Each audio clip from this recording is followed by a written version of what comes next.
Hey, good morning, good evening, good afternoon, folks. It's V, the Guerrilla Economist, coming to you live in this edition of Rogue News in the morning. We have with us the man of the hour who needs no introduction at this point.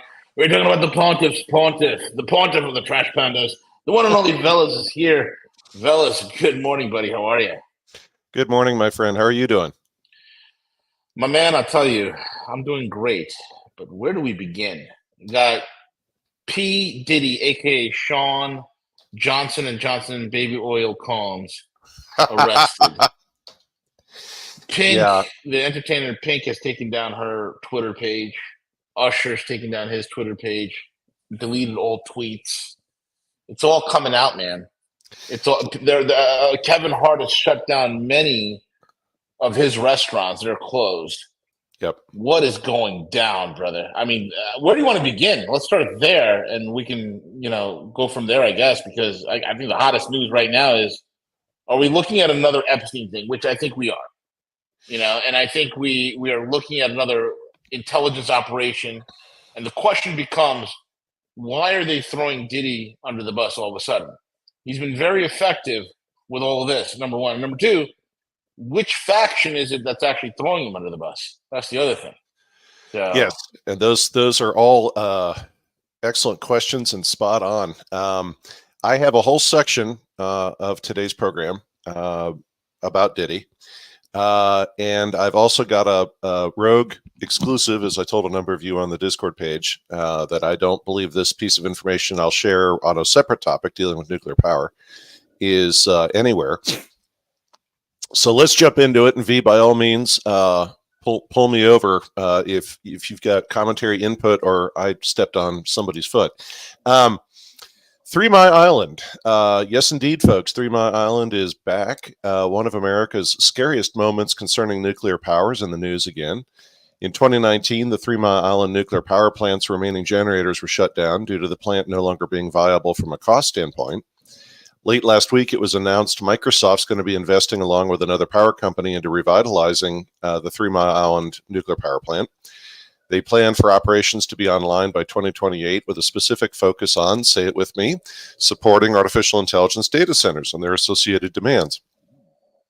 And of course, I've been covering that topic a lot this year, including my focus on the research and development facilities testing out micro-nuclear reactor technologies, including Bill Gates' plant, which I reference often, up there in Kemmerer, Wyoming. Of course, the fact that Bill Gates was once the CEO of Microsoft has nothing at all to do with any of this. no, not at all.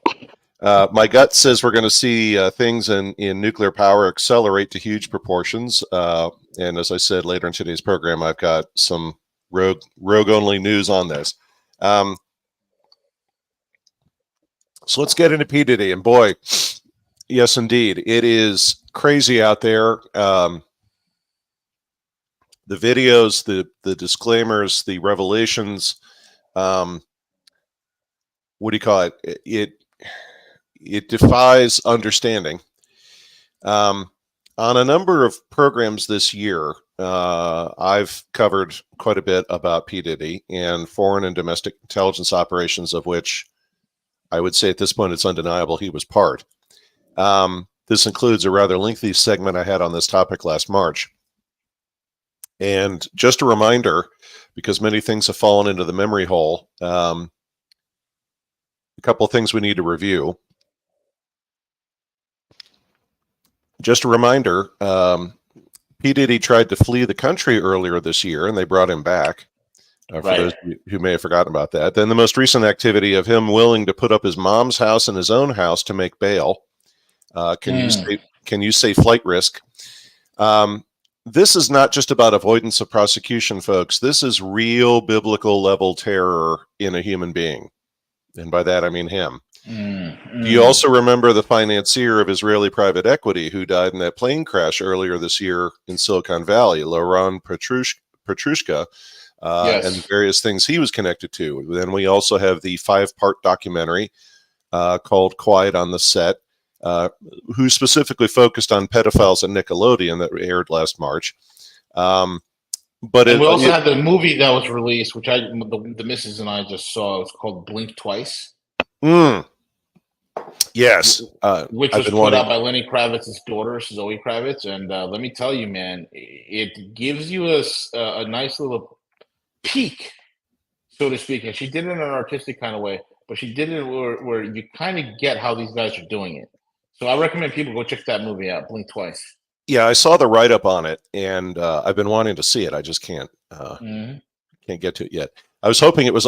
I was hoping it was going to be on my plane flight, but it wasn't. Then, of course, we had the documentary that helped. And again, there's many threads here, folks, but it's all part of the same story. We had a documentary got the ball rolling back in the 2000s called An Open Secret with Corey Haim, among other folks who appeared in that one. And, of course, say it with me. Corey Haim was absolutely vilified for that. He was made fun of. He was attacked. He couldn't get any speaking engagements, etc. But as the old saying goes, I guess there was accuracy in that. The website Crazy Days and Nights has been warning since at least last fall of 2023 something would be forthcoming about Diddy, or although at times it was vague references to a media mogul in the R&B space or rap space. Then we also have to remember we had that little thing that happened earlier this year where Leonardo DiCaprio testified against Barack Obama's charity for laundering. So we had that one. And then Prince Harry has also been connected to Diddy. We forgot about all of that because they shoved it in the memory hole. Maybe all the rumors about Harry wanting to go back to England are because he's fed up with his wife, or maybe it's because of things like Diddy, or maybe it's both. All of these events lead to the bigger picture. Bear with me, V, just 1 second. Yeah, no problem.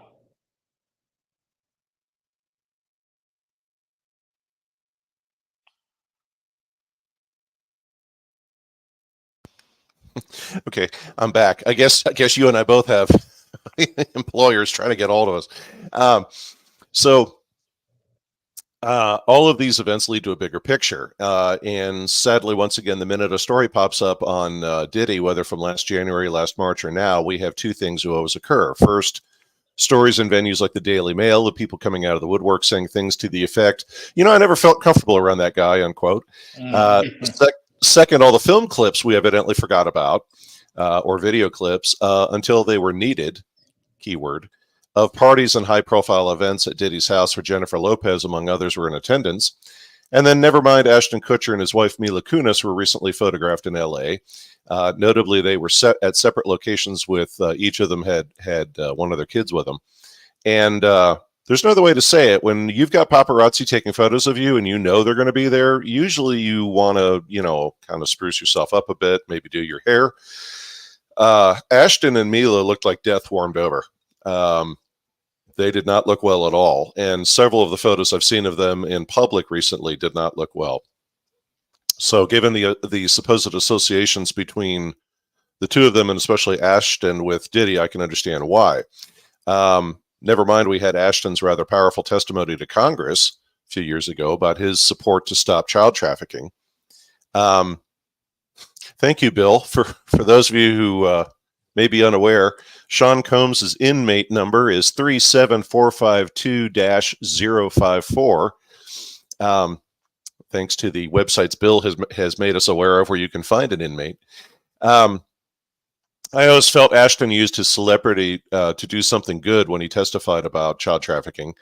And yet again, it also may be because he knew the truth of trafficking in Hollywood, among other places. And I'm not implying in any way, shape, or form that he or Mila are involved in that kind of activity. I am implying public domain stories about kids at Diddy's parties, and the two of them as Hollywood celebrities are so compromised, there's very little they can do.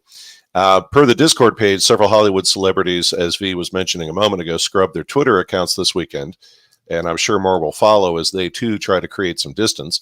One of the folks scrubbing away is the artist known as Pink, who, as well as Usher, who V mentioned. Something was nagging away at me about Pink cleaning up her page, and then I saw a post about all the crap who occurred to Justin Bieber. It was a video, and it was an awards ceremony where Pink grabbed Bieber and kissed him all over and had her hands all over him when he was a kid. Reminded me of that famous and very hard to watch video of Demi Moore when that was disgusting. Yeah, when she French kissed that fan on an awards segment.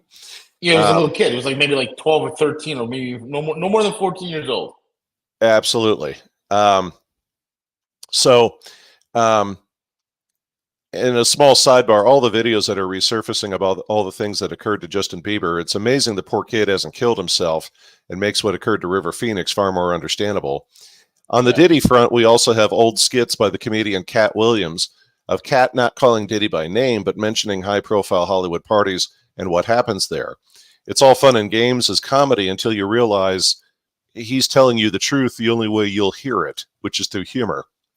Coming full circle in the last week, the devil's accountant is here, and he wants to balance the books with Diddy. The question is, with just Diddy or more folks than him? I'm going to say something I say often. This stuff never goes down, folks, never, unless there's a major and violent fight going on between powerful interests or groups. An intelligence asset like P. Diddy doesn't get rolled up in a year for no reason. Will he kill himself like Epstein and so many others? Hard to say. Speaking of others, his sons are also involved. Did you know about that? I did not know about that. Yeah. Christian and his two sons, they were also arrested and brought outside. Now, to what extent, I'm not exactly sure, but there are plenty of people that have confirmed, like, yeah, I was drugged by these two boys, because these boys are in their early 20s at this point, you know? And they're just like their dad. Well, and speaking of key witnesses, I'll bring up something near and dear to my heart, which was the Ohio government corruption scandal, where the key witness was murdered down in Florida while under protective custody. Certainly not least in all of this is Oprah's track record with Harvey Weinstein, Bill Cosby, and P. Diddy, among many others, as old questions are being raised about her again. Why else, my friends, do you think Oprah has been front and center in media campaigns supporting Kamala Harris?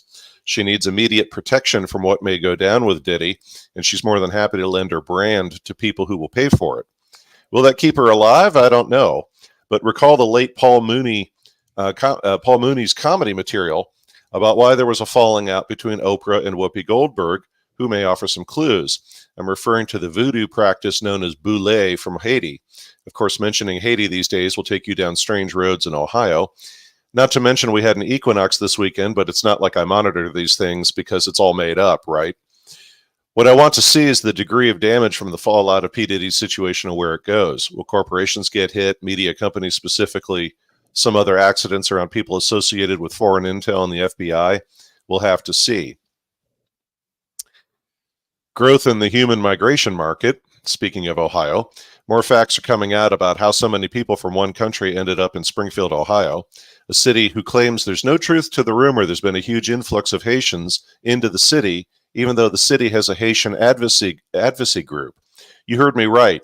They have an advocacy organization in Springfield for a large ethnic community located there whose only rumor. But wait, there's more. It was revealed this week a charity called the National Youth Advocate Program was the group paid to facilitate bringing Haitians to Springfield, Ohio. They also brought in other large groups of foreign nationals into other cities across the United States.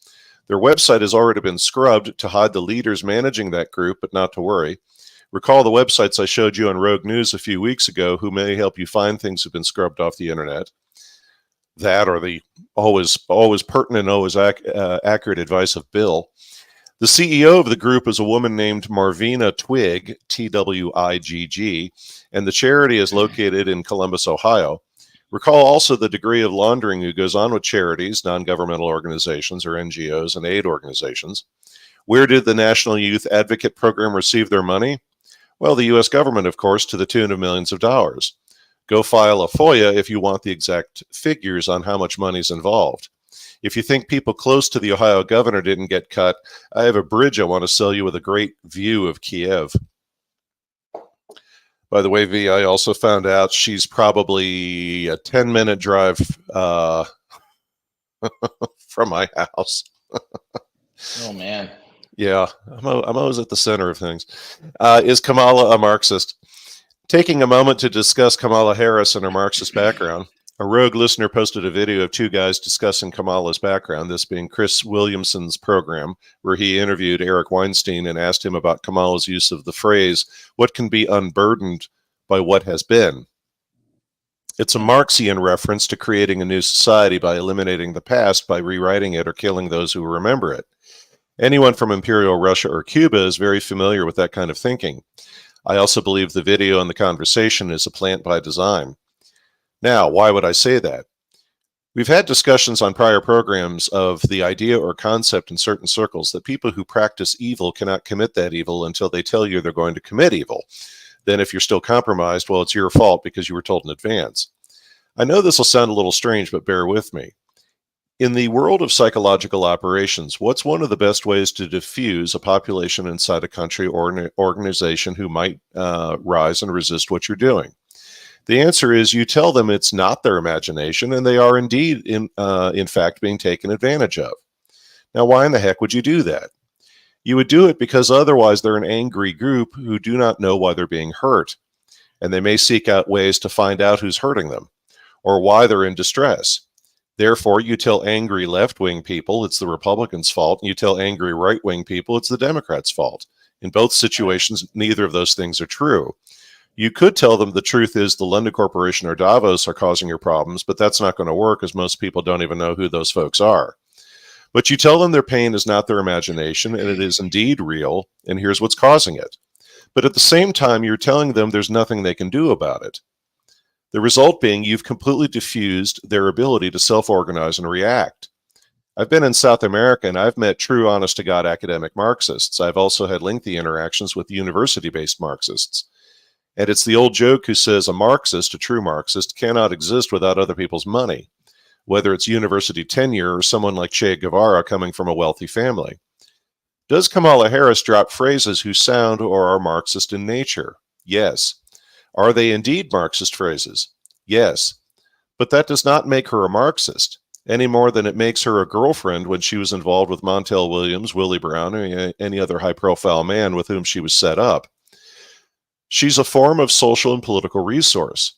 If you need her for sex, she can be used for that. If you need her as a prosecutor to allow certain social programs to go forward in California, she can be used for that. If you need her to pretend to be a politician, she can be used for that. She's only a computer operating system to whom you load the software, no more. Does this mean she's not proposing Marxist-like ideas for the United States? Oh, there's an element of that, but at its heart, Marxism, like many ideologies, is only a tool to achieve an end goal, who in most cases is the destruction of a powerful country or empire. The sad thing is this approach has been used repeatedly and it just keeps happening. But it doesn't make Marxism, real Marxism, the goal, nor does it make Kamala Harris an intellectual and a Marxist. Yes, I know about her father and his history, but he's just another resource or tool to be used. Her entire family has been nothing but tools to be used. No different than Barack Obama's family or Nancy Pelosi's. In fact, I had a discussion with a friend recently where I said the thing people don't understand about Nancy Pelosi is she should almost be pitied. Nancy Pelosi and her entire family have been compromised for decades by the FBI and the mafia for generations. That woman can't put on a pair of socks without getting permission first. They're all just resources. Our goal, our understanding, is who leverages these resources, why, and toward what outcomes. Who leads us to our next topic, the middle path. To borrow a page from science fiction canon, we need to internalize finding our own paths. To use Star Wars canon as a reference, we need to become what are known as gray Jedi. Not Sith, not traditional Jedi, gray Jedi. We must find a middle path for ourselves or a middle road now and for the future. To use my Star Wars analogy, canon, the gray Jedi rejected the extremism of the Sith and the dogma of the traditional Jedi. The gray Jedi sought a middle balance between passion and peace, power and serenity. In our contemporary time, we need to internalize both political parties in the U.S. are on someone's payroll, and that's true globally. Often two views are always provided to us. To take a page from my growing and frequent commentary about ancient beliefs and esoterica, their applicability to contemporary time, there are powerful reasons why two views is always the model. When it comes to prospective choices in government and policy, as well as economics, society, and the list goes on, there are always two. To me, that's the true reason why there's such a powerful opposition to a third or fourth or more views on something. There are spiritual and astrological reasons why they use the model of two. Recall my prior narratives about why the elites believe reality can only stem from what they tell us. There are proved two options for key issues are their controlled narrative. We have to smash that chessboard with only two sides and two options. The elites know what reality is, but we're never allowed to see it. In the alternative media space, they're fighting hard against voices who offer other options for our lives or interpretations of history, and especially alternative history. From recent media attention, the left is preaching peace and tolerance for immigrants in Springfield, Ohio, and the right is bemoaning bad government and an attitude of send them all back. That's all distraction because there are other important questions or views, but those are not tolerated. One of those questions is, how did so many foreign nationals from one specific country get into one specific small city in the United States, and not a single federal or state law enforcement agency evidently even noticed? Then multiply that times all the other cities where the same thing happened, whether Somalis in Minnesota or what's taking place in Aurora, Colorado. Getting DHS and the FBI to sit on their hands takes some heavy coordination, or threats for that matter, then factor in the other cities I mentioned. It's not about the talking points of sides or views, my friends. It's about the middle path of real questions who need to be asked and how you can protect yourself. Equally, remember something else we say on Rogue often about psychological operations. When you live in a major city and you can see with your own eyes the truth of events, there is a reason they make such an effort to lie to you. There are reasons the media will say your observations are crazy in an intense level of gaslighting. Gaslighting about events and things you've seen with your own eyes.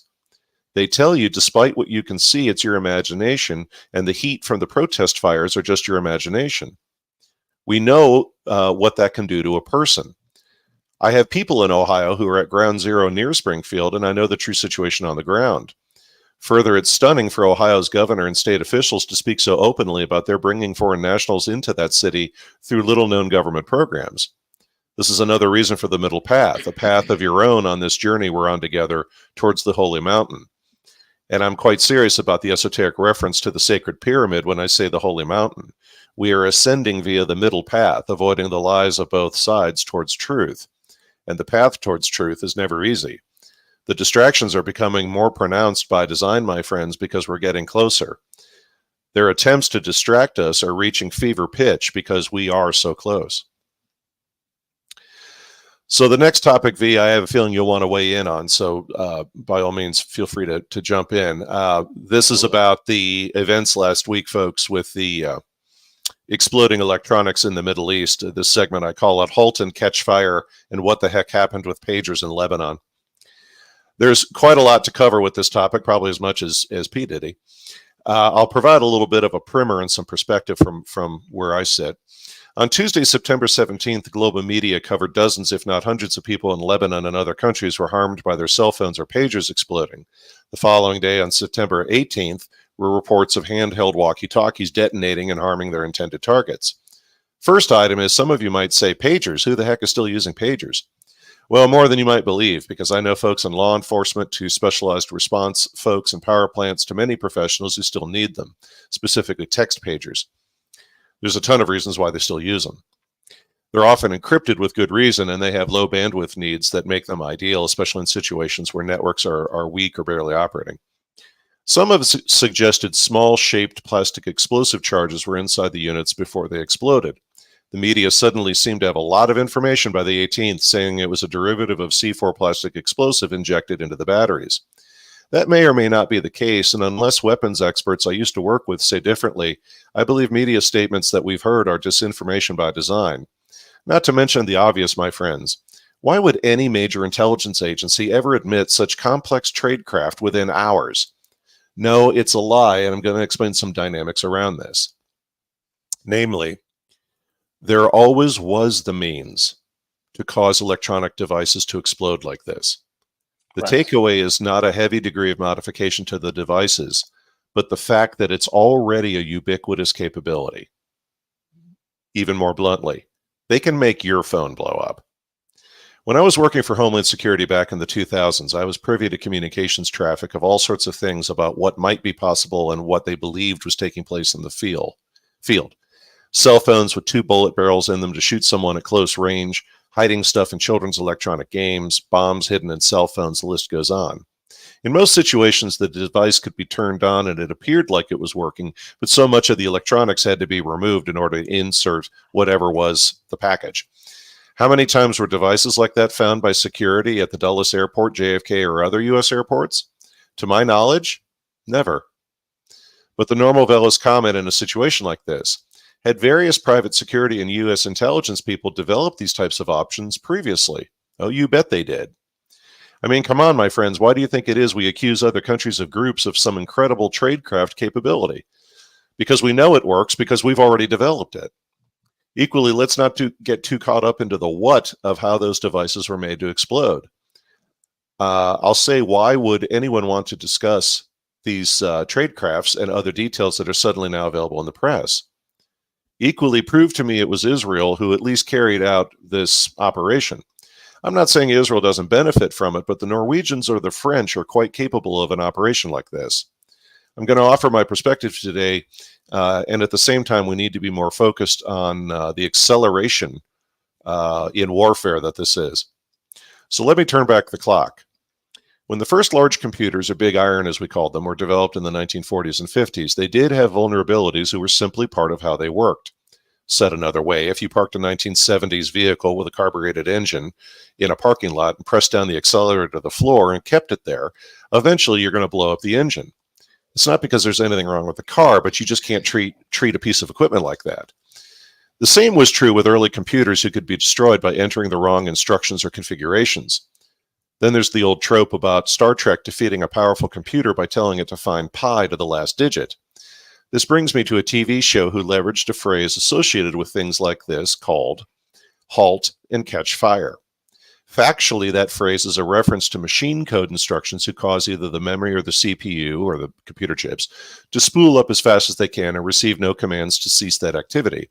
Eventually, friction takes over and destroys either the processors, the memory, or both. The use of the term was thought of as a joke or a warning in information technology engineering circles about making sure the computer systems you developed were properly designed. That is, until several situations were discovered years later who, if the right commands were entered into a system, it would literally destroy itself.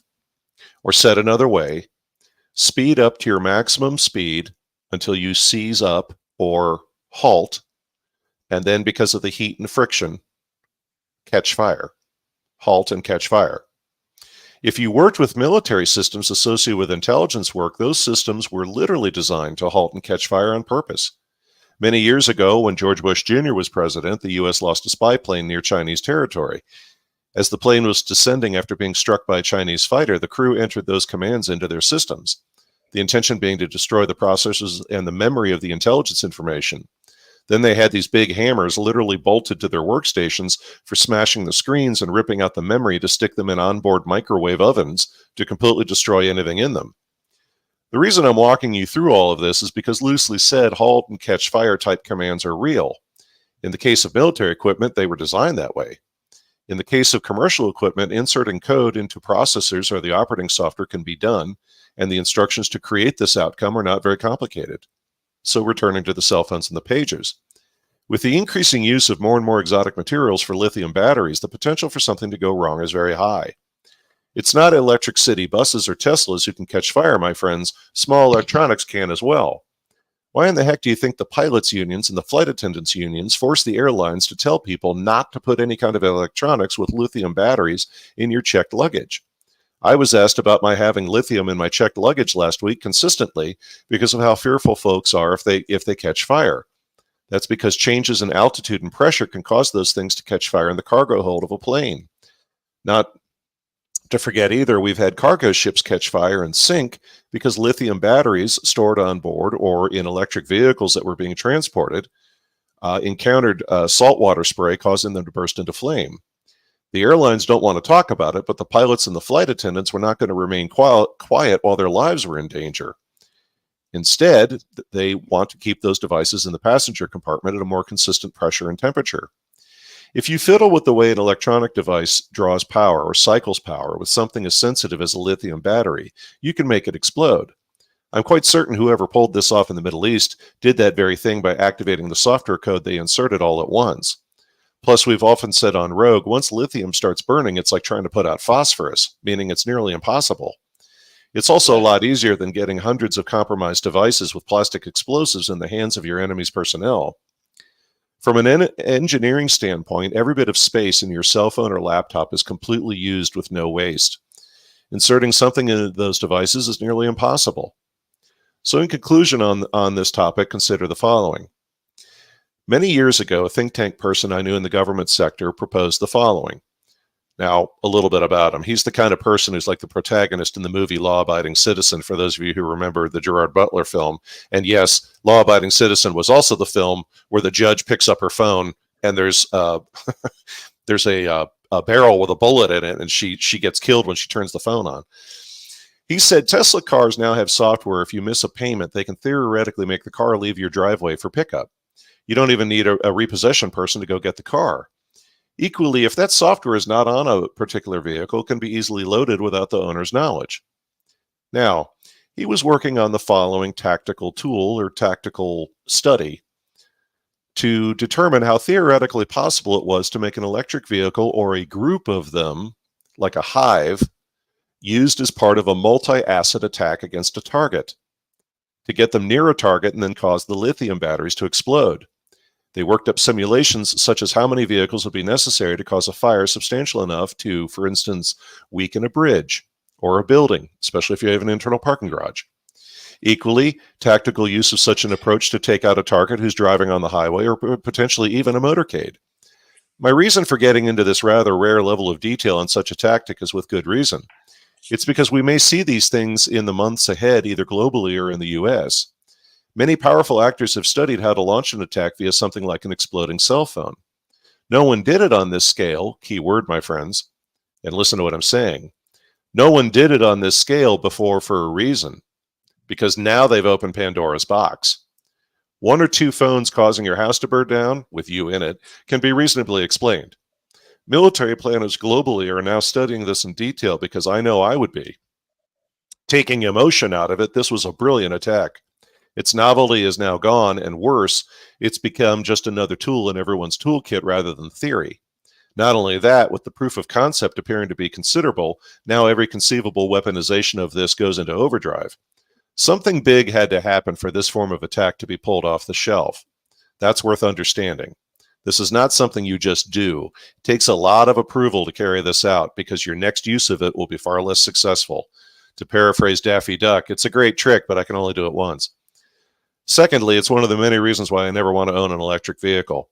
If someone goes to phase 2 by using electric cars in the near term, we're going to be witnessing some crazy stuff in our lives.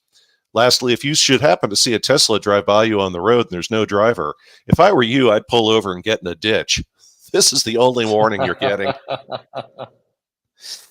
V, would you care to weigh in on that at all? Yeah, absolutely. One very important thing that people don't realize, if you all remember a couple of years ago, okay, where Samsung launched their Note 7 device, which was exploding left and right, and they had to do a recall on the battery, okay, because literally people's houses and cars caught fire from the explosion.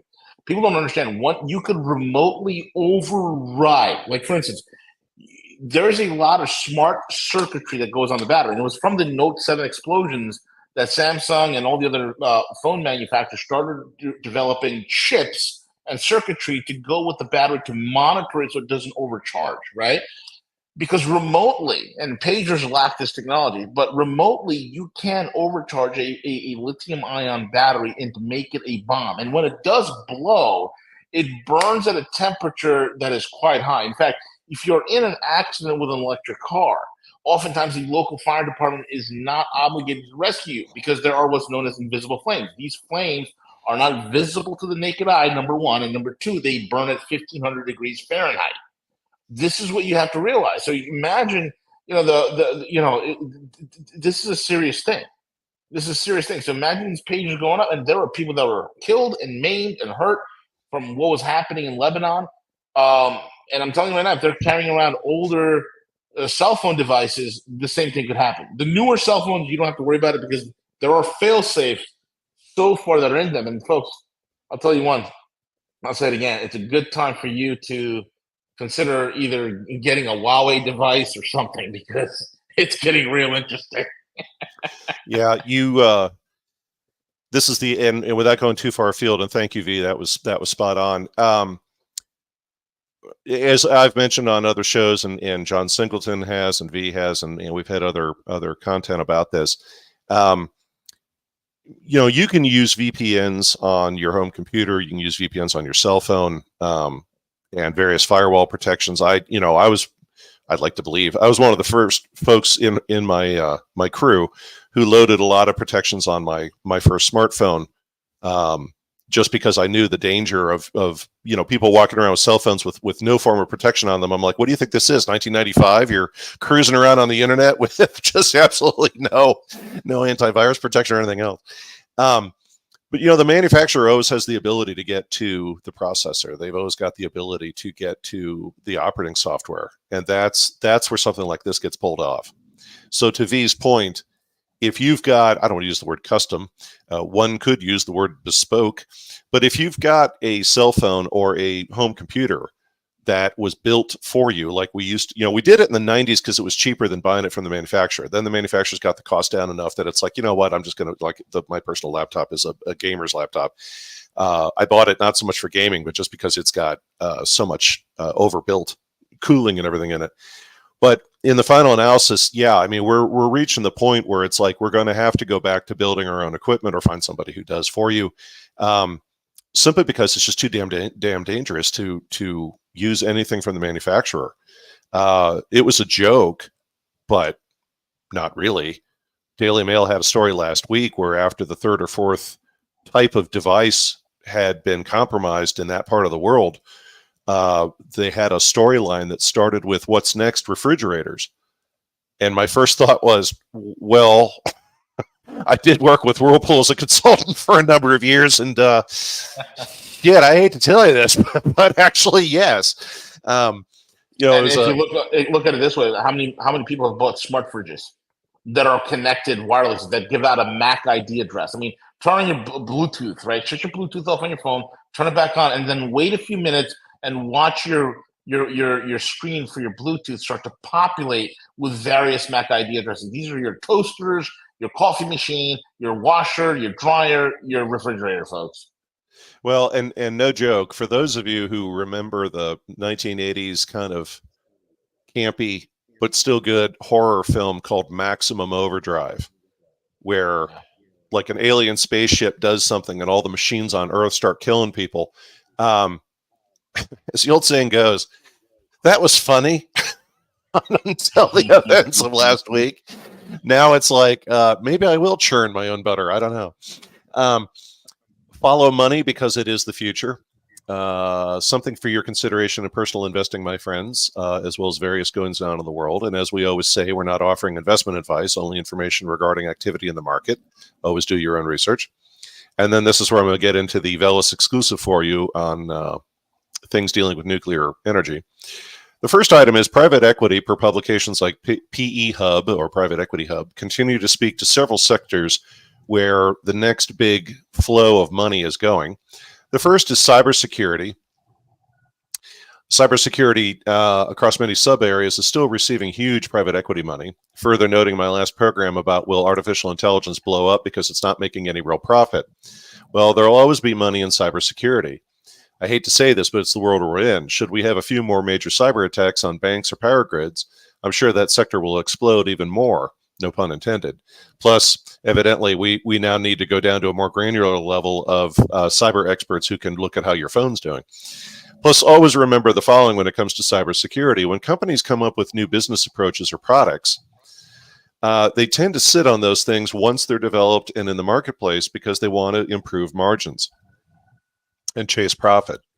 Operations will have little further investment made beyond a point of maturity so they can improve the margins and lower costs. That rarely happens in cybersecurity. Why? Because the minute someone comes up with an approach or a technology in cybersecurity, the folks working on countermeasures are already finding ways to eliminate your advantage before the product even hits the market. Cyber truly is like warfare, and as such, innovation never ends. As a result, it means the technologies are always advancing and no one just sits around and listens to the interest accrue on your money. It means big investment and very talented people for those offerings, and there are always new players, new approaches, and that means some crazy investing opportunities if you can assess them privately because of the risk. Private equity is still able to create large profits in those markets because of the unique ways they leverage to invest in them. The next item up is medical diagnostics, where private equity money has been chasing margin and companies using technology to help the public sector. After working in the public sector, I can tell you they struggle mightily to work with vendors unless you're talking about big contracts with really big contractors. The sweet spot is someone helping agencies find small firms for small pieces of work. If that private equity money is successful, that's another good area to invest. Lastly, let's talk nuclear. Particularly in 2024, I've covered a lot on Veles programs about everything from micronuclear reactors to keeping legacy plants operating. At the opening of today's program, I brought up the recent news about 3 Mile Island, and there's a big battle going on in California as well to keep the famous Diablo nuclear power plant still running. The demand is due to prior mentioned culprits for electricity, including overloaded grids, the demands of artificial intelligence and data centers, some build-outs of large manufacturing plants, and the list goes on. It's also important to keep in mind that for several states, especially near large metropolitan areas, they shut down their power plants, whether nuclear or otherwise, in the interest of the environment. Now we have that trifecta in a single place. Oracle recently announced they're building a data center to support artificial intelligence who will require at least a gigawatt of power. Now, just for reference, a gigawatt is 1,000 megawatts, and a single megawatt, or 1 megawatt, will power about 200 homes. Let me say that again. 1 gigawatt is 1,000 megawatts, and just one of those 1,000 megawatts can power 200 homes. So consider the kind of power you need for a gigawatt-consuming data center. Further, consider what Oracle thinks they'll be running in that facility for the demand of that kind of power for something greater than a medium to large U.S. city in a single building. For those types of power needs, they intend to use a group of micronuclear reactors to power it, a fact I find absolutely mind-blowing for several reasons. Now, beyond all those investment opportunities when it comes to nuclear power, here comes the aliens on the White House lawn information item. And I've looked around a lot, and I haven't been able to find this anywhere else. So I'm of the belief that we're the only ones talking about it, and if we're not, it's only going to be like 1 or 2 possible articles out there lurking on the back page. I was recently informed by very well-placed sources there's a very big problem concerning government inspections of nuclear power plants. Not only is the United States short of the required number of inspectors, but the backlog on inspections is also considerable. For instance, per nuclear power plant, there is supposed to be 10 to 25 regular inspections of that plant per year. If you were to multiply that number by the total number of plants running and those who are going online, you can see the problem. That is, assuming the plant inspections are not delayed or there weren't any prior findings who required corrective actions at that site. If that's the case, then there need to be even more inspections to make sure the corrective actions were resolved. There have been stories in the media dating back to 2019 where the Nuclear Regulatory Commission, or NRC, has been asked to reduce the total number of required inspections because nobody can keep up with the load. Now imagine what will happen if a bunch of micronuclear reactors begin coming online, but who cannot go live without those inspections. Think that one through. If you're an existing plant and you're behind on your inspections, you can ask for an exemption or similar. A lot of official people will not like that, but it's not like we're going to turn off the power in New York City or LA because your inspections are late. However, imagine if you're a new micronuclear reactor who cannot go live because you haven't been inspected or are late in getting one.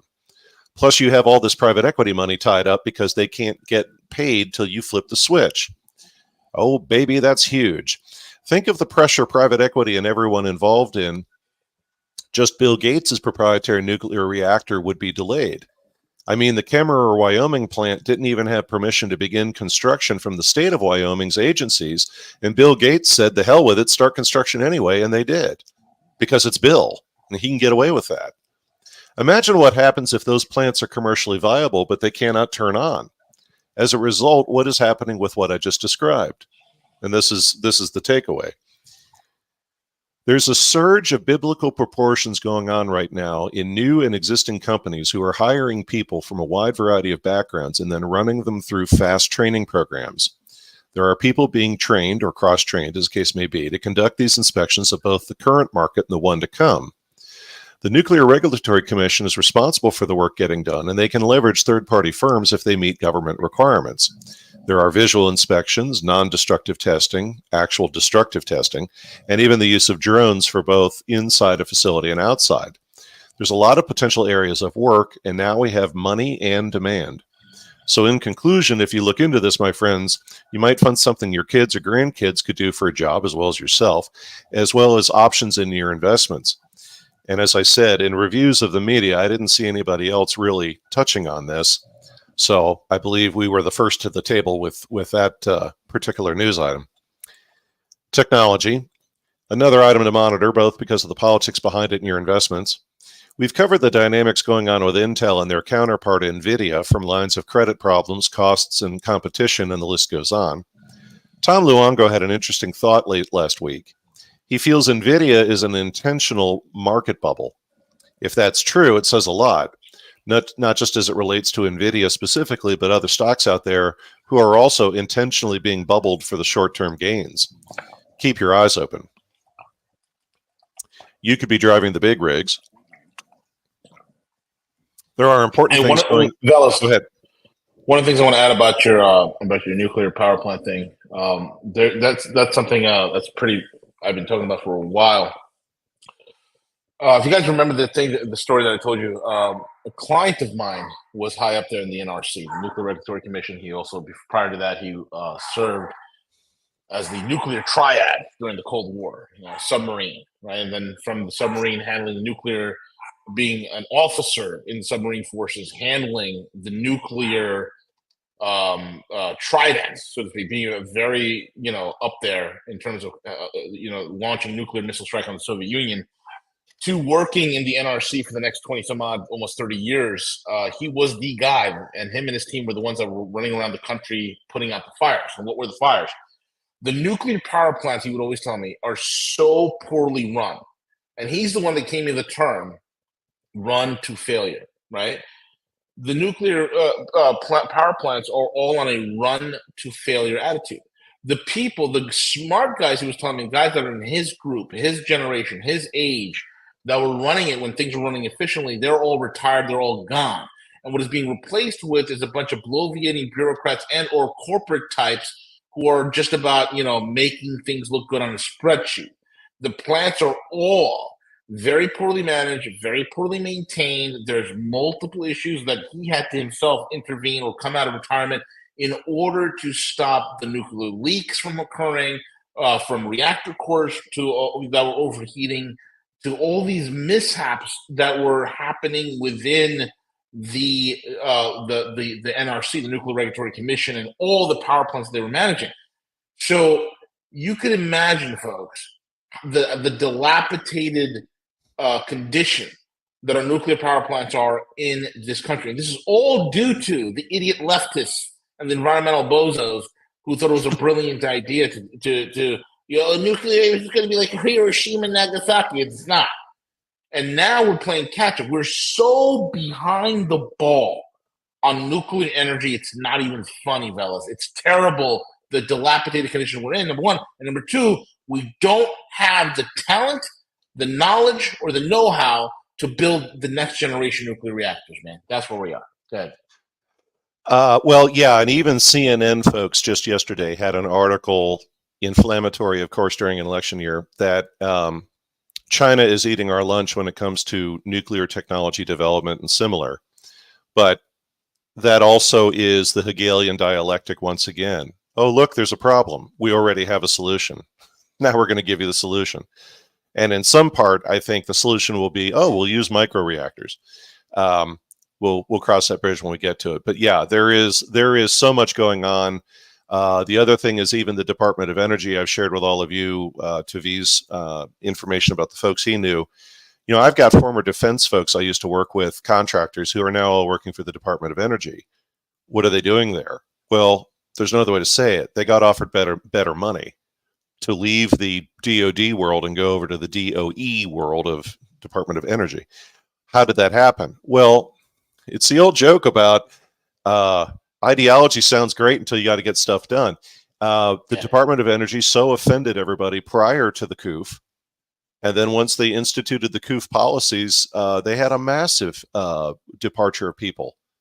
who said it's bad enough we're trying to disable and dismantle a bunch of old nuclear stuff with old equipment that hasn't been maintained and this, that, and the other, and you won't give us the resources we need. And now on top of everything else, you're telling us that you want to stick a needle in our arm. You know what? Take this job and shove it. Well, that agency turned around and was like, we're really sorry. There's no longer a mandate. We'll get you an exemption if you need one. Just please come work here. Holy shit, we've got stuff that glows in the dark and we can't fix it. So there's a lot of that going on in certain federal agencies where it's like, I hate to say it, but DEI be damned. It's like we need stuff done and we need people who know how to do that stuff. So if you're willing to sit down and take the training or you had the training, let's talk. So regarding trucking, there's a lot going on. There was a boom in truck traffic during the COOF, and the rates per mile, depending on several factors, were around $3 to $4 a mile, which then factor into that, those same drivers often found themselves unable to pull over to use a rest stop because they were all closed. But during that period of time, it enabled trucking companies and drivers to do pretty well in a tough industry.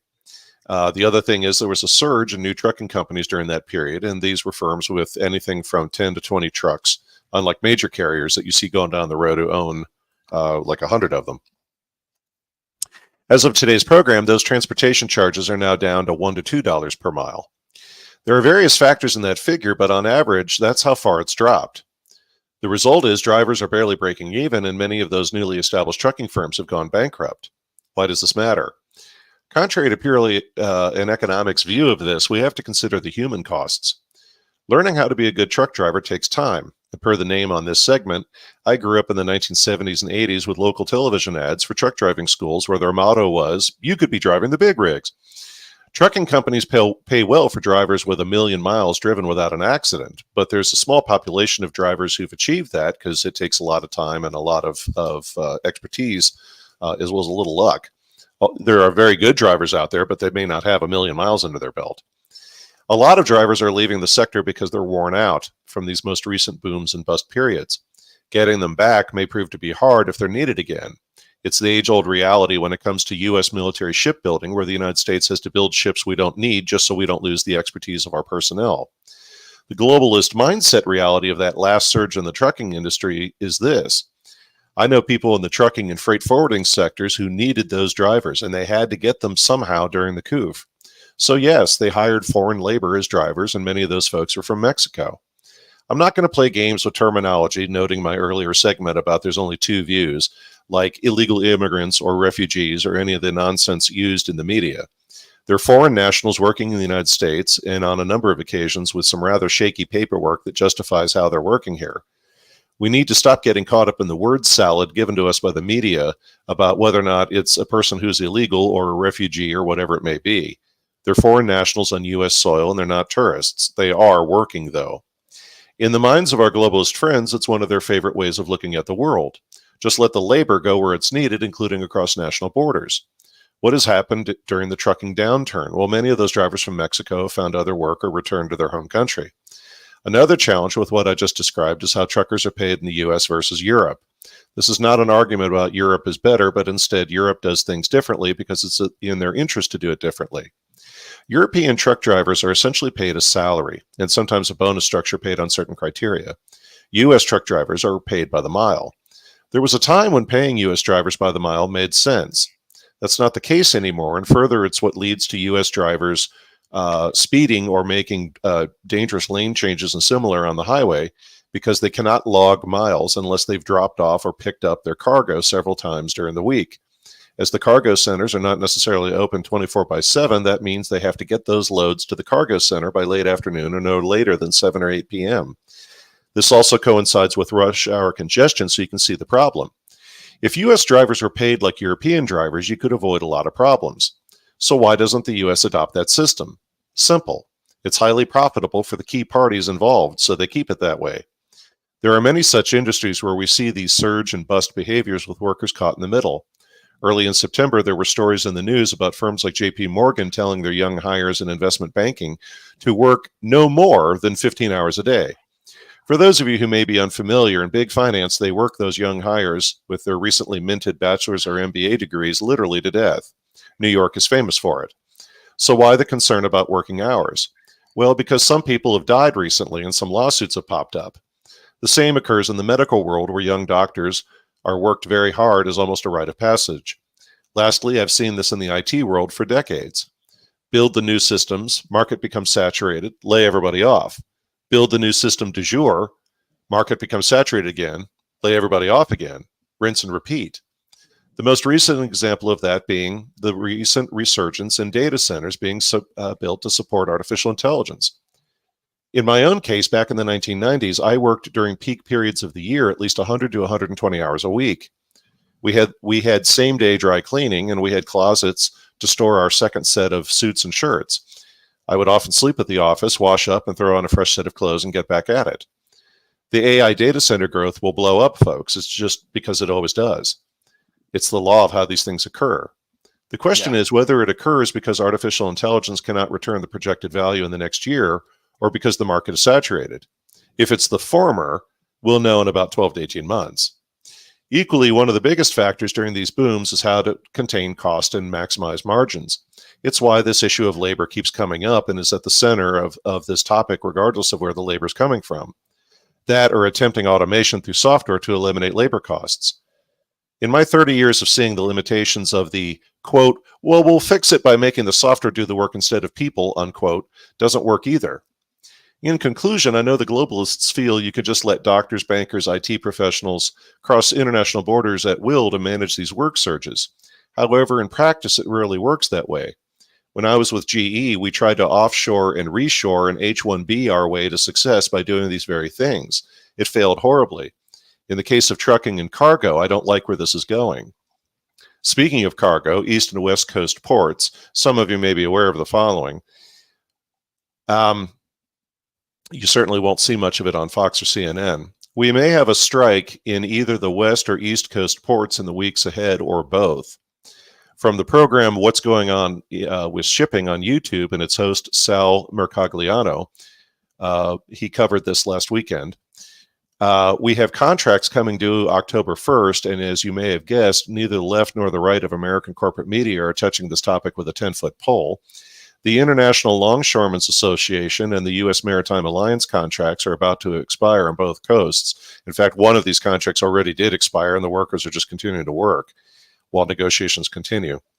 The maritime media has covered this topic, but it's crickets on all the other major media for obvious reasons. They want you distracted by the plethora of things in Ukraine, U.S. elections, and P. Diddy.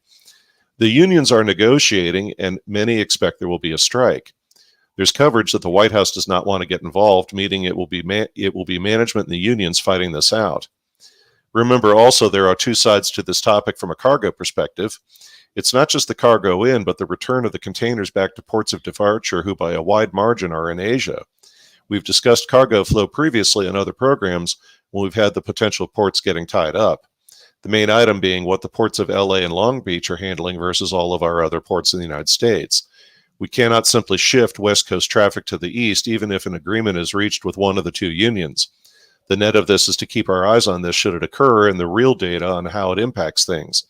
Sal reminded his audience of what 7 days of Ever Given being stuck in the Suez did to global shipping. Everything is interconnected, and it would spread to Europe and other regions. Stay tuned. Saudi central bank gold buying.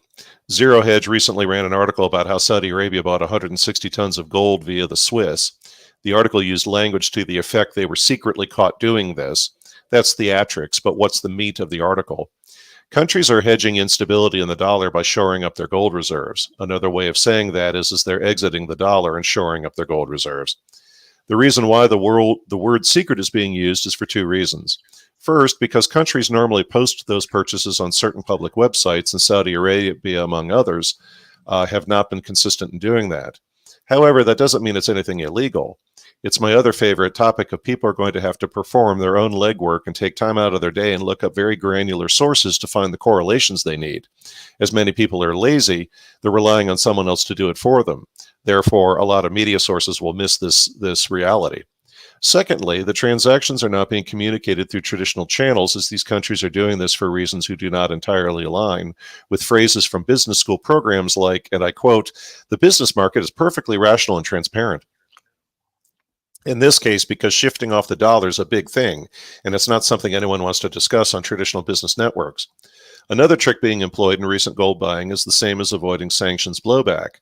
Major gold buyers are acquiring the stuff and then shipping it to another location first before bringing it across the border, what's known as cross-border shipments of metals rather than a direct bank-to-bank shipment. I'm not a metals person, but some of the lingo involved here are terms used to denote gold used by industry or for personal consumption versus metals used by central banks.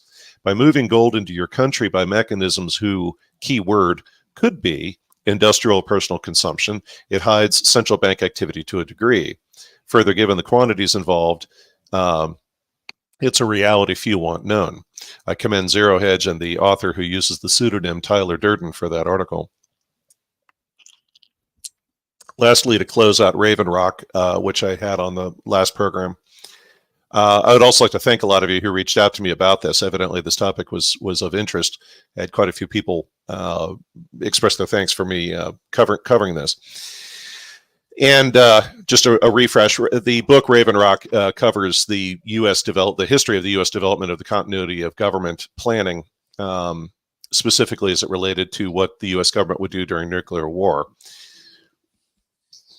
So to resume, post 9/11, several studies were developed on how to learn from what went wrong when the United States tried to rely on its continuity of government planning during the event of 9/11. In my mind, predictably, they went back to military practicality from planning during World War II up through the 1960s, namely decentralization and improvisation. Said more bluntly, there was a confrontation with the Washington, D.C. bureaucracy over two areas. The prior insistence on most of the government being migrated out of Washington to another location was addressed, namely, what is the minimally viable level of leadership needed? Second, an honest assessment of the degree of bureaucracy who was getting in the way. I found this ironic because of a little-known U.S. History fact. During President Eisenhower's administration in the 1950s and post-World War II, he and others embarked on revising government effectiveness from several possible approaches. Being a man not just from a military background, but who truly understood how logistics won World War II, he had battled immense egos and bureaucracy before, both in the theater of war, but also back home in the U.S. government itself. I'm not referring solely to building the U.S. interstate highway system, nor should we forget the military reasoning behind that project. Case in point, the means to move cargo quickly from the West Coast or Alaska and land aircraft anywhere in America on those highways. No, the missing item from history is this. Eisenhower and his staff embarked on planning for a massive decentralization of the U.S. government. He knew the danger of putting too much bureaucracy in one place, whether it was Washington, D.C., New York, or San Francisco. Plans were developed to put the Department of Defense relatively in the center of the country in Colorado. The Department of Agriculture was to be moved to either Kansas or Iowa, among other options.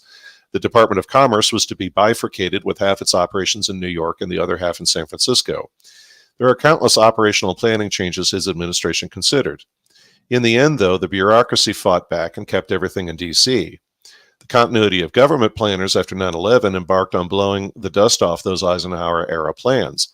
If D.C. or New York were incapacitated, regardless of the reason, okay, fine. The Kansas City field office for the FBI now runs the agency nationally in such a situation. There are many pieces and parts to the COG program, one of which is a secret fleet of jets. They always fly in advance of the most senior folks before they arrive at a location, whether domestic or internationally, and then they leave when they leave. This is done in case there's a COG activation. Why use the jets? Because the smaller jets can get people out of a place a lot faster than Air Force One or Two or other official aircraft who brought the whole party, of which the VIP was part of that location. They can also take off and land from smaller runways. How were these planes even ID'd? How were these planes identified? As there's no official records of known aircraft who've been confirmed to be part of the program. It was discovered through amateur hobbyists watching for tail numbers and noted patterns in planes always arriving earlier than VIPs. An armchair thought on tactical use and operations. I say armchair because that's what it is, and my involvement in my old life with anything nuclear was very limited. However, when it comes to logistics, I'm very familiar with logistics. In the movie The Peacemaker with Nicole Kidman and George Clooney, there's a scene where Nicole Kidman's character says, "I'm not afraid of the man who wants 10 nuclear weapons, Colonel. I'm terrified of the man who only wants one." If you sit around with the think tank people whose job it is to consider various possibilities with the use of nuclear weapons, this is what they focus on. They focus on limited use. They focus on neutron bombs. They focus on EMP strikes, and the list goes on. In a word, a very limited use of nuclear weapons to achieve certain aims. I know there are those who believe you have global actors who want to throw every missile they have at the United States. Even if they do wish the United States that level of harm, that's not how the game is played. Further, it's not because of the old trope, well, you'll destroy the Earth. Give me extreme global cooling, and I'll show you what a redo on civilization looks like. Nuclear weapons are about image, prestige, and a very specific form of targeting. Why did so many countries build so many? Not to oversimplify, there's a lot of money that can be made doing it. They also did it for redundancy and the simple fact nuclear weapons are very temperamental. The missile may land where it was supposed to land, but did it detonate the way it was supposed to? That's another matter. And I know V has very strong views on the readiness of the U.S. missile fleet. Yeah, my guy, same guy again, NRC, a former nuclear triad, he said it best. He'd be surprised if even 20% of our nuclear forces are even working properly, or Trident, twos and threes, and our Minutemans. These are old missiles, man. These are old missiles that our latest missile dates back to 1973. If you look at what's connecting a lot in terms of technology, it hasn't been updated much of all. Man, it's pretty serious. So when it comes to continuity of government, where should efforts be focused? One of the big focuses is on a multitude of communications systems being available on everything from Air Force One to secure sites to smaller aircraft to even the occasional Chevy Suburban to enable communications. This being done to address the issues who occurred on 9/11, namely limited resources, and it was hard for people to reach one another. Also, the realization that Air Force One really only had maybe 3 or 4 communication lines out of the aircraft. And strangely, only one of them was encrypted.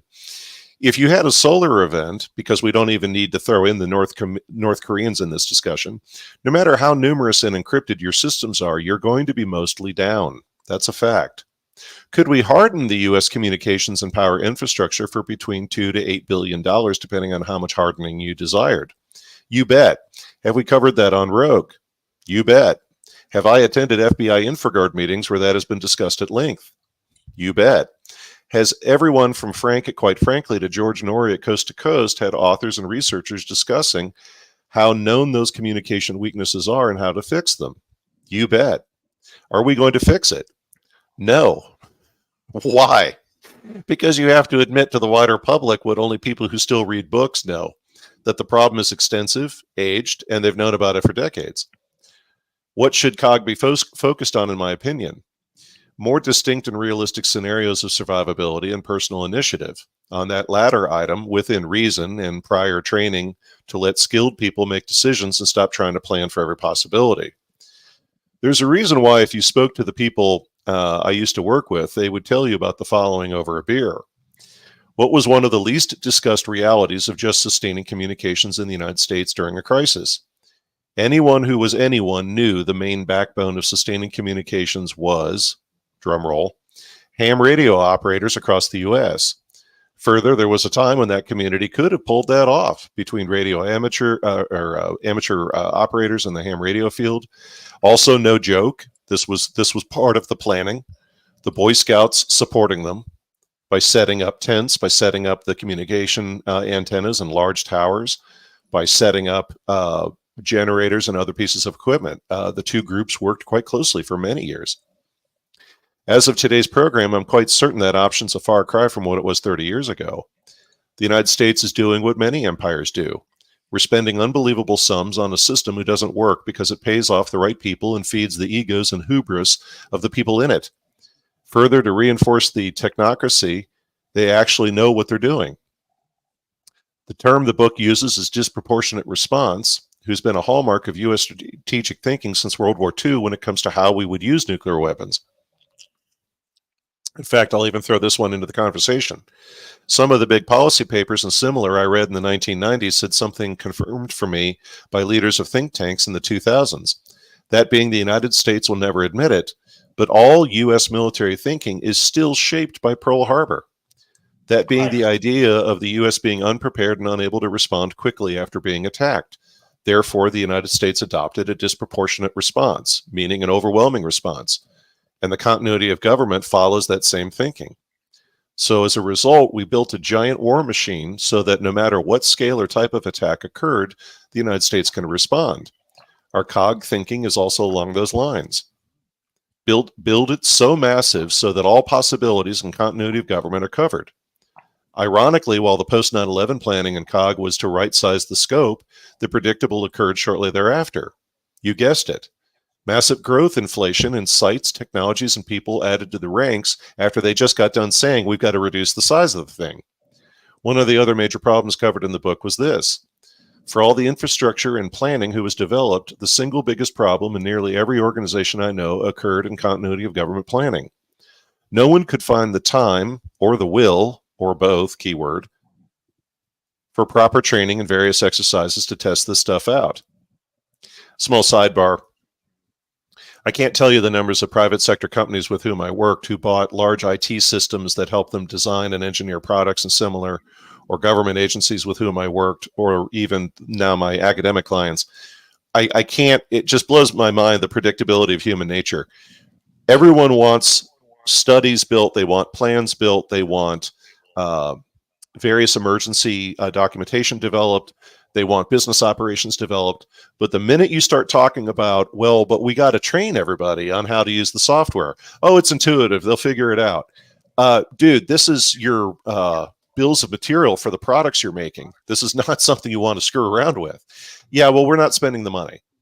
And it's just, there's no walk of life on this planet where I ever find anybody willing to actually invest money and time to let people either get trained on how to use systems, and by that I mean either technology or processes, or the big one, simulations. Because, you know, and I've said this to many a client on many an occasion just about myself, I've developed and written plans. I know what's in them. I wrote the damn thing.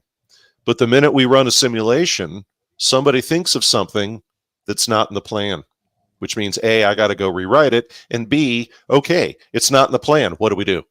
You know, you're running a tabletop. Okay, what are we going to do? We have no procedure for this. So what's the chain of command? And you over in the corner, it's your decision. What do you want to do? So in many respects, 9/11, among other national events where the continuity of government, like procedures were used, actually became the exercise because they never conducted the exercise or trainings prior. The effectiveness of people staying in their lane, effective communication, and in my book, and importantly, people's ability to make decisions in highly fluid situations cut off from their leadership was abysmal. I note this because during the 1991 Gulf War, U.S. military planning counted on severing all of Iraq's military communications as a strategy. Why? Because Iraq was a dictatorship and it was known no Iraqi military leader made decisions without checking with Baghdad. When their communications were severed from Baghdad, Iraq's military assets essentially stayed wherever they were the last time they were able to communicate with their bases. The result was their assets were bombed out of existence by the U.S. From World War II all the way to the 1991 Iraq War, the United States military and its leadership has always been known for their capacity to improvise. When no officers were available or even dead, sergeants and other enlisted personnel would take over large-scale military operations frequently during World War II until officers could resume command functions. That's no longer the case in the U.S. military, and it's certainly no longer the case in the U.S. government leadership. To use a phrase you hear from us often on Rogue News, instead of relying on well-trained personnel making best effort decisions, we went full technocracy. We made the problem worse by trying to develop procedures for every possible event. Another reality is the U.S. government has become so huge and unwieldy, even right-sized COG operations do not function well. I say even these operations do not work well because COG is meant to take a subset of elected leaders as well as military and intelligence as a supra-organization who can keep the U.S. running. It therefore also means accepting the public cannot be told. Whoever is part of COG may be able to sustain the functioning of the United States, in theory, but the Constitution just went out the window. There's no way to avoid that. As a result, the lesson of the Gordian knot from history is some situations are so far gone, extreme measures are needed. Rather than reform the senior leadership of a corporation, a university, or a government agency, sometimes you literally need to terminate nearly everyone and start over. It's the only way, and I've personally been involved in management consulting situations where that was exactly what my colleagues and I recommended. The point of COG was to arrive at something who is functionally operating the U.S. government, who is not possible or practical given crisis circumstances.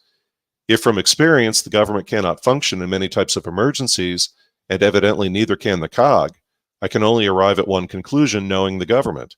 There is the potential an organization above COG has been put in place, a senior leadership group who even COG members don't realize exists. Now, is such a thing possible? Well, it's more than possible.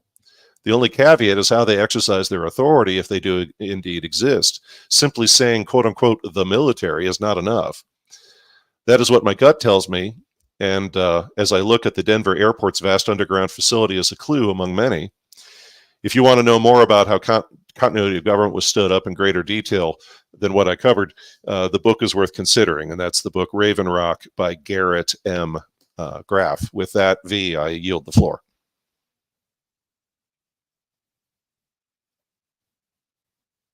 You're very well done, Veles. Sorry about that. My mute was on. No worries. Yeah, great job, man. As always, I have nothing else to add to that, man. You've been absolutely killer. But it's also pretty interesting, like that link that I sent you over when you and I were chatting about the gentleman that was commenting about Boeing. He made that very, very key statement. I couldn't even say it better. And he was describing companies like Boeing and GE, and he stated that companies like Boeing and GE, they went from making things to actually just playing games on a spreadsheet. Yes. And people don't understand how culturally that affects and permeates every aspect of America from government onwards. Because what do you have in government in America? You have a revolving door between corporations and the public sector, a revolving door. So this culture goes in there, this mañana attitude, this run to failure attitude, this, hey, as long as it looks good, the busyness of just being busy, but not being productive. This is the kiss of death, and this is the problem. And every single one of these guys that belong to these various departments and these various organizations and these various think tanks, they are all reading each other's script. They're all in a massive echo chamber, and they're all writing things about how they are all in control, and they all have it all figured out, and everything is moving with mathematical precision and this, that, and the other. They're writing to those that are within their own circles, and yet there's nobody in control. That's the danger here. And when the rubber meets the road, the United States and the West in general, if you haven't woken up and realized this yet, is going to get caught with their pants down. And that's where we're headed. If things aren't corrected, guys, we're going to be Venezuela or Cuba with nukes. Well, and V raises a very good point. The program he's talking about, the interview he's talking about, one of the things that really leapt off the page for me about what this gentleman's comments were was he talks about the, for lack of a better word, I'm oversimplifying, but that the root cause was General Electric. Yeah. And because God has a sense of humor, when I worked for GE, and I've shared this with all of you before, I worked for the division that was responsible for basically offshoring 70% of the company's operations. And when you look at the thinking, the logic of why they did it, but even more, because of where I was and what I was doing, I had to be informed what senior leaders of the company were thinking, or they had these twice a year reviews inside GE, these planning sessions. And the show that V is referencing is absolutely spot on, because the person giving the talk said GE became obsessed with just the numbers. Now, I know a lot of people will say, well, yeah, the darn bean counters. No, you can't even begin to imagine the depth they went to at GE about every aspect. They had these things called bullet trains, which were Six Sigma people that would come up with an initiative that literally would be things such as, I'm not making this up, unscrew every other fluorescent light bulb in the ceiling to save power. Bathroom cleanup is every other day, and all sorts of other things like that. And it's all Jack Welch did was he made the books look like GE was operating better than it was. And the guy that V is talking about, he uses a phrase to the effect of General Electric ceased to be a manufacturer and instead became a holding company obsessed with its finances. Yeah. And he points out, and this is true, Jack Welch had 3 heirs apparent of the 3 most successful divisions in the firm when he was going to step down. And one of those guys went to Home Depot. I've mentioned this in other shows. And another one went to 3M. And they damn near blew up both companies. Why? Because they kept talking about Six Sigma and cost cutting and this, that, and the other. And all the other executives were like, we don't use Six Sigma. We don't understand. Like, we know you're a really great executive, but evidently you're a really great executive as long as you're just working for GE. And both of these former GE execs damn near blew up both companies. Well, these other former GE people went to places like Boeing. And so the focus was no longer on engineering. The focus was just on what's your number? What's your number? What's your number? I worked for a company like this myself, where out of Boston, where we had stress so high, no joke. We had people dying from overwork.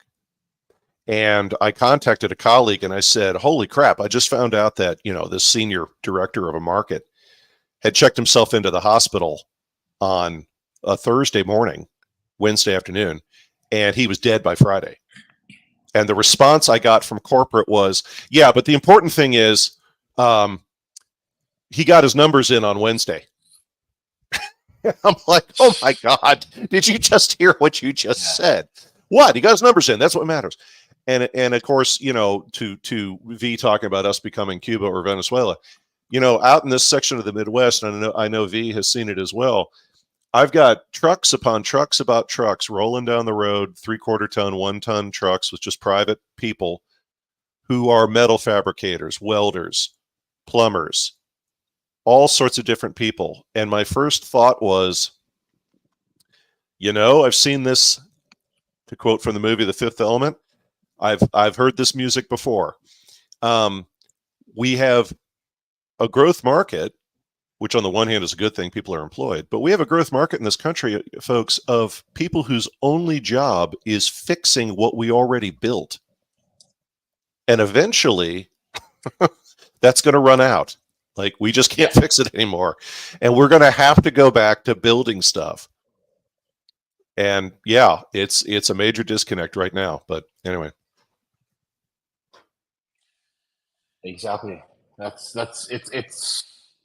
It's a major disconnect. So when you hear all these politicians and all these so-called industry idiots talking about, we're going to do this and we're going to build that and we're going to build this and we're going to build that and we're going to build this and we're going to build that and we're going to go fight wars here and then we'll kick their ass and blah blah. It's all bullshit. These are people that they themselves are completely removed from the economics and scale of anything that they're even talking about. They're completely clueless, man. Completely clueless. Fellas, great job, and folks, go ahead, buddy. I was just going to say, it goes to Ram Charan, who actually was from GE and criticized the company heavily. He wrote a number of books. One of his books was called Execution, and it goes to exactly what V just said, which is, and I'm dealing with it right now with an organization I'm working for, where every senior leader keeps coming to the group I work with and saying, well, that already exists. We already have that. And it's like, no, we don't have it. And we told you we don't have it. And we keep telling you we don't have it. Then you get mad when we write it down and remind you that we don't have it.